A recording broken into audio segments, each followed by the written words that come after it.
did this whole breakfast is the most important meal of the day concept come from? The father of public relations, Edward Bernays, infamous for his Torches of Freedom campaign to get women to start smoking back in the 1920s, was paid by a bacon company to popularize the emblematic bacon and eggs breakfast. The role of public relations, he wrote in his book entitled Propaganda, is the, quote, conscious and intelligent manipulation of the organized habits and opinions of the masses, unquote.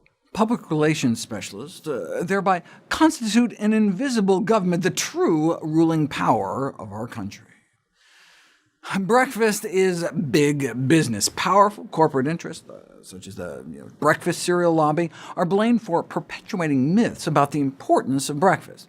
This editorial in the American Journal of Clinical Nutrition urged nutrition scientists to speak truth to power and challenge conventional wisdom when necessary, even when it looks like we're taking away motherhood and apple pie.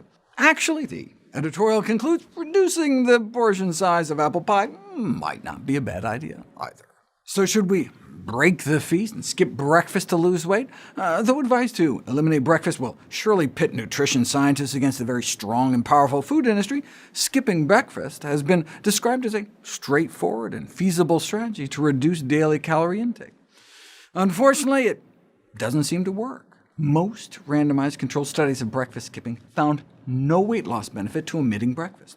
How is it possible if skipping breakfast means skipping calories?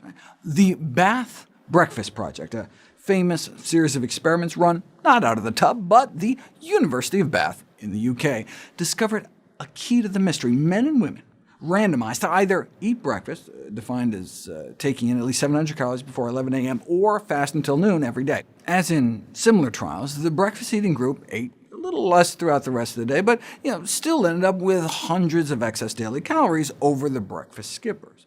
Those who ate breakfast consumed more than 500 calories a day more. Right? I mean, over 6 weeks, that would add up to over 20,000 extra calories. Yet after 6 weeks, both groups ended up with the exact same change in body fat. Wait, how could tens of thousands of calories just effectively disappear? If more calories were going in with no change in weight, there must have been more calories going out. And indeed, the breakfast group was found to spontaneously engage in more kind of light-intensity physical activity in the mornings than the breakfast-skipping group. Light-intensity activities include things like casual walking, light house-cleaning activities, not structured exercise per se, but apparently enough extra activity to use up the bulk of those excess breakfast calories.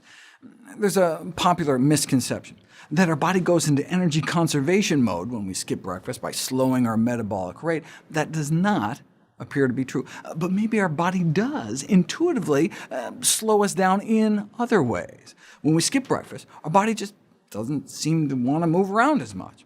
The extra activity didn't completely make up for the added calories, though. We seem to still be missing about 100 daily calories, suggesting there may be another factor to account for the mystery of the MIA morning calories. Recent breakthroughs in the field of chronobiology, the study of our body's natural rhythms, have unsettled an even more sacred cow of nutrition dogma, the concept that a calorie is a calorie. It's not just what we eat, but when we eat. Same number of calories, different weight loss depending on meal timing. Just to give you a taste, the exact same number of calories at breakfast are significantly less fattening than the same number of calories eaten at supper. What? I mean, that's just mind-blowing, right? A diet with a bigger breakfast causes more weight loss than the same diet with a bigger dinner. Because of our circadian rhythms, morning calories don't appear to count as much as evening calories. So maybe breakfast should indeed be the most important meal of the day, after all.